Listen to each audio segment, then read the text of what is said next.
What's going on, everyone, and welcome back to the channel where I'm going to go over the 5 things I like and dislike about my 2020 1LE. So I'm going to do this a little differently than most people. Rather than making 2 videos of likes versus dislikes, I'm going to put them all in one.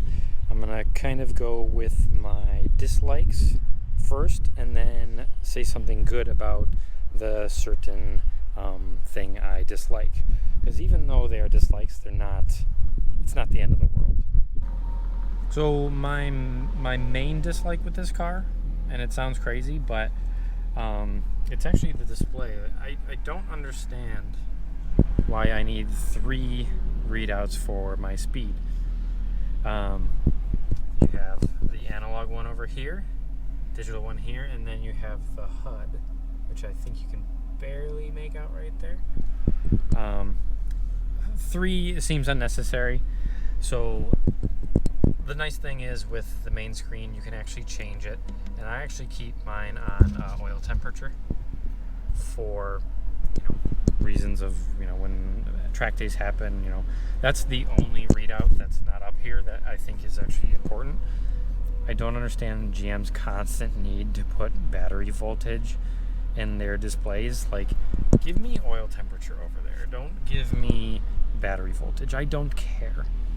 I know when the battery's dead. It doesn't start. So, yeah. But that said, I now have 2 readouts for speed, which is fine because actually with sunglasses on, I can't really see the HUD. I can when I take them off, and I can if I turn up the brightness. I can't stand constantly having to change the settings. So I do use this one fairly often when I'm driving during the day and I have my sunglasses on. So my second dislike is actually the wheels. Not necessarily the look or the style, but just how far they stick out from the fenders here.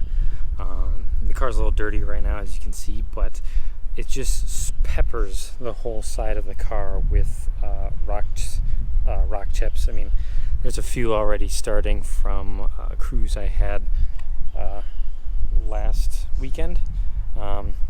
Went down some back roads and they were a little dirty, but it actually got hit with a bunch of pea gravel because there was a section of road that was pea graveled, unfortunately. So I was going really slow, but still got a few marks here and there. The car is ceramic coated, so that kind of helps.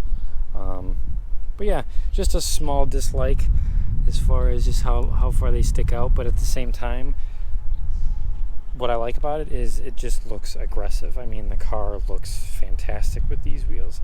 I do wish a little bit with the refresh in 2019 that they would have updated these wheels a little bit. It's not the end of the world, but I think these wheels look great. One thing I noticed the day I picked it up is, for some reason, it's got this center cap on this side and this center cap on the other side. Don't know why. They probably shipped it with 2 separate center caps. I do have 2 more of these to put on the other side. I just haven't taken the wheels off the car yet. So my third gripe for this car is actually the new infotainment. It looks great. Don't get me wrong. It's got more pixels than the previous infotainment. I actually love that it's canted this way because it keeps dust from getting on screen. I actually haven't pulled the protective film off yet, and I don't want to. But it's actually the preset locations. On my 2017, the presets were down here. And it made it a lot easier when you wanted to change channel. You could actually put your finger on the thing here and just kind of touch the base like that. Now, especially if you have it in like bumpy track mode, it makes it a little difficult to hit the presets up here. But small gripe, but I think it looks a ton better than the 2017. Number 4 would actually be the exhaust.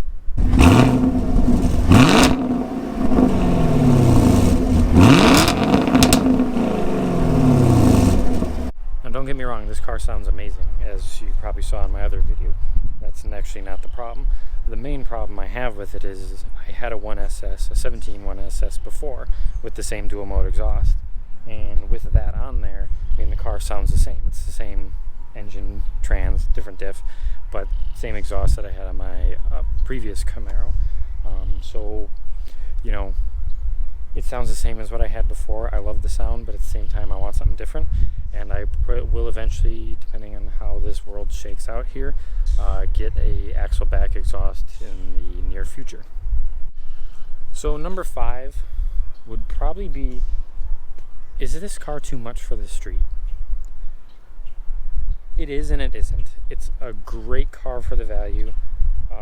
Don't get me wrong, but you want to have any fun with it, you're right away in ticket and jail time territory. You use an on-ramp, and by third gear, you're, 80, 90 miles an hour. That said, it is an amazing car for the value. Engine, trans, diff, for what I paid, which was just under 40 grand, based off of incentives that were out there, and the discount I got from the dealership. For under 40, you can't beat this car. Personally, that's just my opinion, but value for dollar compared to, let's say, its closest competition, which is probably the GT350. For 20 grand more, you get a Mustang with a special engine. That's just not worth it to me. This one, absolutely, that's worth it. So I do have one more gripe, so we'll call it 6. The Alcantara steering wheel. And it's mainly for the reasons of, I know this is going to wear out, and that kind of bothers me. I use the Sonax stuff to clean it, but it's just, I haven't driven this car that much, and I can already tell it's starting to wear a little bit. I actually do find myself wanting to wear my driving gloves while I'm driving this car, because, it also feels a ton better. But I know with the gloves, it actually won't wear the steering wheel out a whole lot compared to the oils on your hands. So everyone, that's it for today. Be sure to hit the like button, subscribe for more Camaro content. Hopefully the world gets back to normal soon, and we'll see you all around. Have a good day. Bye.